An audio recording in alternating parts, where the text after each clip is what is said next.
जय हिंद सभी को। Welcome to KNS brain channel.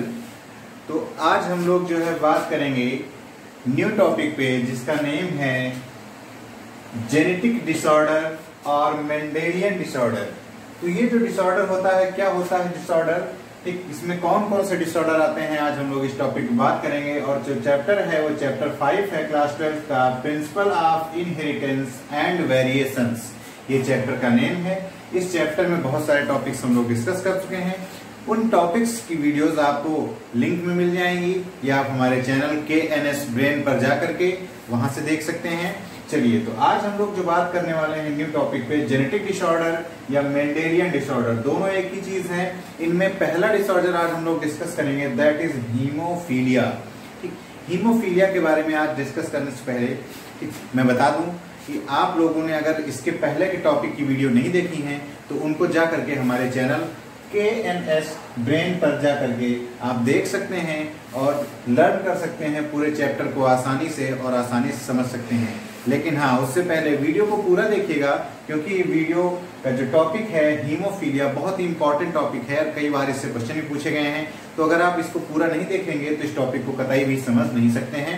चलिए, तो आज हम लोग स्टार्ट करते हैं न्यू टॉपिक, हीमोफीलिया। हीमोफीलिया का मतलब क्या होता है, उसको आप इस नेम से कंसीडर कर सकते हैं।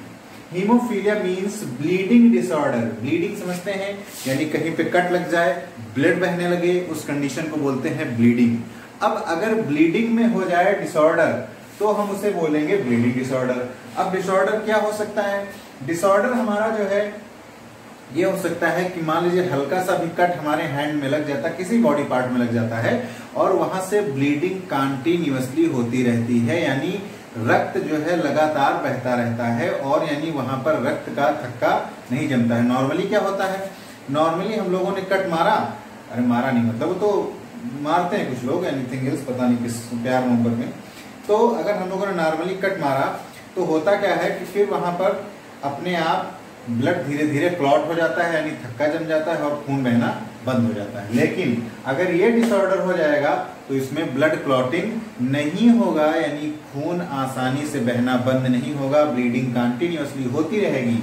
चलिए, तो सबसे पहले ये तो आप हीमोफीलिया के बारे में जान गए मेनली। अब हम लोग बात कर लेते हैं, देखिए जो मैंने आपको इसके पहले एक टॉपिक पढ़ाया था, पेडिग्री एनालिसिस, यानी वंशावली विश्लेषण। तो जिन्होंने उस टॉपिक को नहीं पढ़ा है, पहले उस टॉपिक को जाकर के देखेंगे, तभी दो चीजें आप क्लियर कर पाएंगे। वहां पर मैंने आपको बताई थी कि डिसऑर्डर दो तरह के हम लोग पढ़ेंगे, एक सेक्स लिंक्ड डिसऑर्डर होगा, दूसरा हमारा जो है ऑटोसोमल डिसऑर्डर होगा। दूसरा सेक्स लिंक्ड में भी एक एक्स लिंक्ड होता है, एक वाई लिंक्ड होता है, दूसरा XY लिंक्ड होता है। तो यहाँ पर जो हम लोग पढ़ेंगे वो एक्स लिंक्ड केवल पढ़ेंगे, यानी जो डिसऑर्डर होगा वो सेक्स लिंक्ड डिसऑर्डर होगा।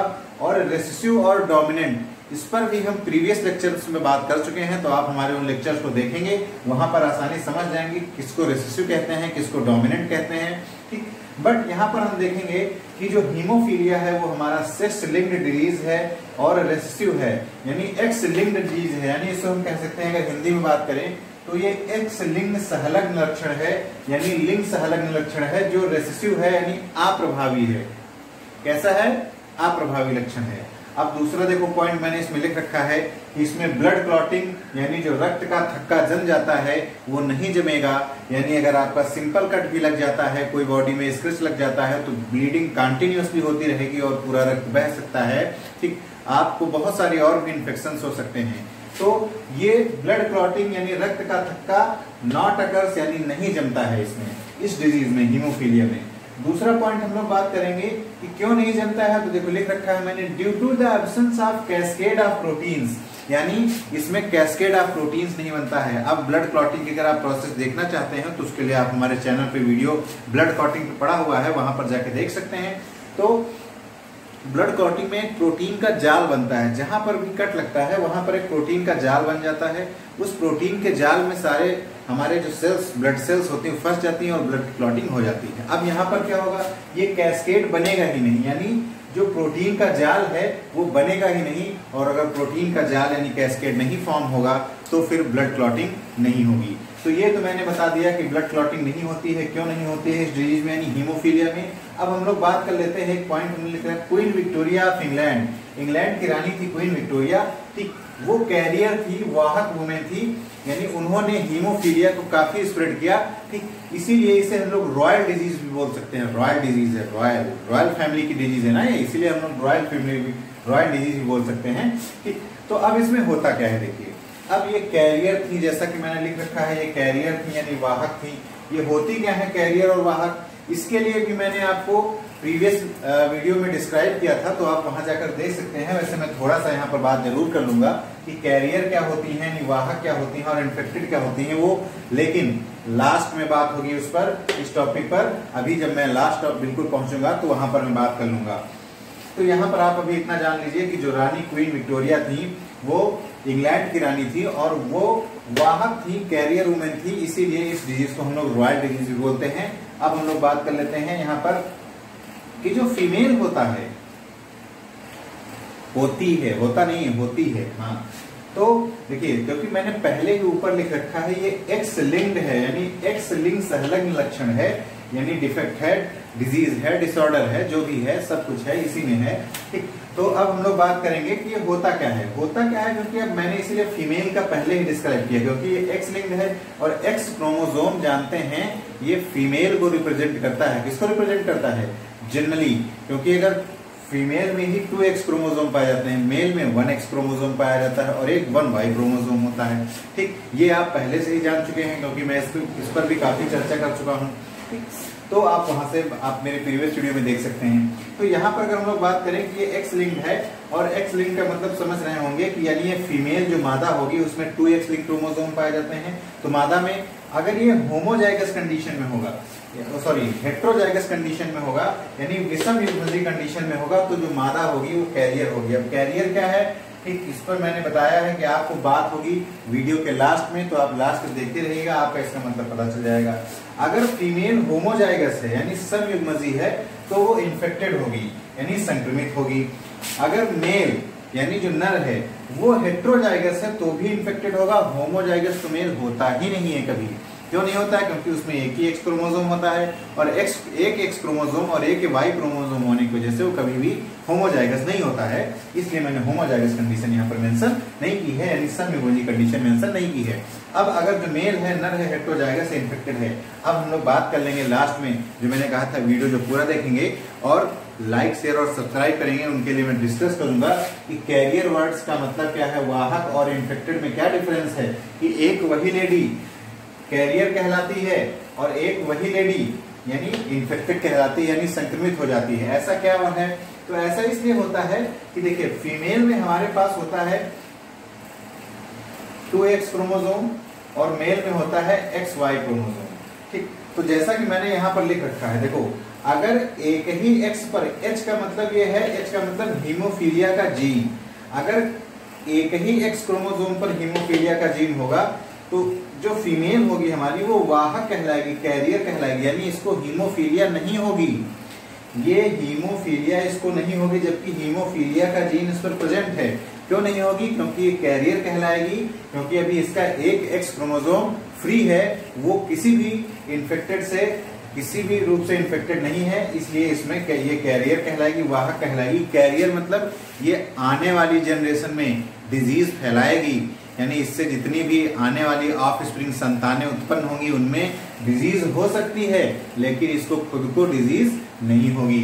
तो अब हम लोग बात कर लेंगे यहाँ पर, ये अगर दोनों एक्स पर H जीन आ जाता है, H is represented for haemophilia, H ठीक हीमोफीलिया में आ जाता है, तो यहाँ पर हम लोग देखेंगे कि ये जो फीमेल है ये भी इन्फेक्टेड हो जाएगी, यानी संक्रमित हो जाएगी। तो आप समझ गए होंगे कैरियर और इन्फेक्टेड में क्या डिफरेंस है। यानी अगर एक एक्स पे H आता है तो वो कैरियर होगी, यानी उस औरत को, उस लेडी को खुद बीमारी नहीं होगी, लेकिन वो दूसरों को बीमारी फैलाएगी। लेकिन अगर हम लोग मेल की बात कर लें, मेल में XY क्रोमोसोम होता है, जैसा कि मैंने पहले भी बता रखा है। तो XY क्रोमोसोम में क्या होता है, अगर एक X पर भी H आ गया, इसमें देखो एक X पर H आया था तो ये कैरियर थी, यानी वाहक थी, खुद बीमारी नहीं होती थी, दूसरों को फैलाती थी। लेकिन अगर मेल है और उस पर एक X पर भी ये जीन आ जाता है हीमोफीलिया का, तो वो इन्फेक्टेड हो जाएगा, यानी वो संक्रमित हो जाएगा, उसमें भी ब्लड क्लॉटिंग नहीं होगी, रक्त का थक्का नहीं जमेगी। यानी इनकी अगर कट लग जाता है इनमें ब्लड क्लॉटिंग हो जाएगी, लेकिन इनसे जो जनरेशन आएंगे उनमें नहीं होगी। इनमें ब्लड क्लॉटिंग नहीं होगी, इनमें भी ब्लड क्लॉटिंग नहीं होगी, इस तरह की लेडीज। अब अगर हम बात करें कैसे जनरेशन आती है, तो उसके लिए मैंने एक छोटा सा चार्ट आपको यहाँ पर एक्सप्लेन कर रखा है, आप वहां पर देख करके समझ सकते हैं। कैसे देखेंगे, जैसे हमने देखा कि ये हमने जो लेडीज लिया है, यानी जो फीमेल लिया है हमने ये वाली कैरियर फीमेल ली है, यानी इसको खुद को कोई भी डिजीज नहीं होगी, बट ये दूसरी जनरेशन में डिजीज फैलाएगी। कैसे फैलाएगी हम लोग इस चार्ट में डिस्कस कर लेंगे। देखिए ये हमने फीमेल ली है, एक XX और एक X फ्री है, तो एक XX एक X लिया है केवल। तो और देखिए ये वाला मेल है, मेल कैसा है, इन्फेक्टेड है, तो ये XH और ये Y, ये फीमेल जो है मेल का हो गया। अब इनके बीच क्रॉस करा दीजिए, तो देखिए यहाँ पर XH आएगा, यहाँ पर XH और X आएगा, यहाँ पर XHY आएगा, X और Y आएगा। यानी आप देख सकते हैं कि ये वाली जो फीमेल होगी ये इन्फेक्टेड होगा, और ये वाला मेल होगा ये भी इन्फेक्टेड होगा, लेकिन ये वाली फीमेल कैरियर होगी। कैरियर मतलब इस तरह की होगी, यानी वाहक कहलाएगी। वाहक मतलब ये जो फीमेल हुई है इसमें खुद तो डिजीज नहीं होगी, बट ये अगली जनरेशन में डिजीज को ट्रांसमिट करेगी।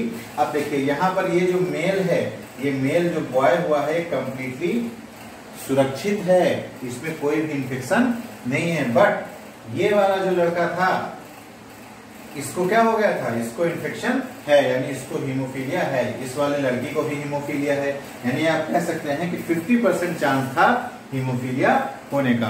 तो ये हीमोफीलिया के बारे में कंप्लीट डिस्कशन था। अगर इसके बावजूद भी किसी को कोई कंफ्यूजन रह जाती है तो आप करिएगा लाइक, शेयर और सब्सक्राइब कर दीजिएगा, और कमेंट करके हमसे कोई भी क्वेश्चन पूछ सकते हैं, आपको वहां पर सोल्यूशन प्रोवाइड करा दिया जाएगा। Okay, thank you class.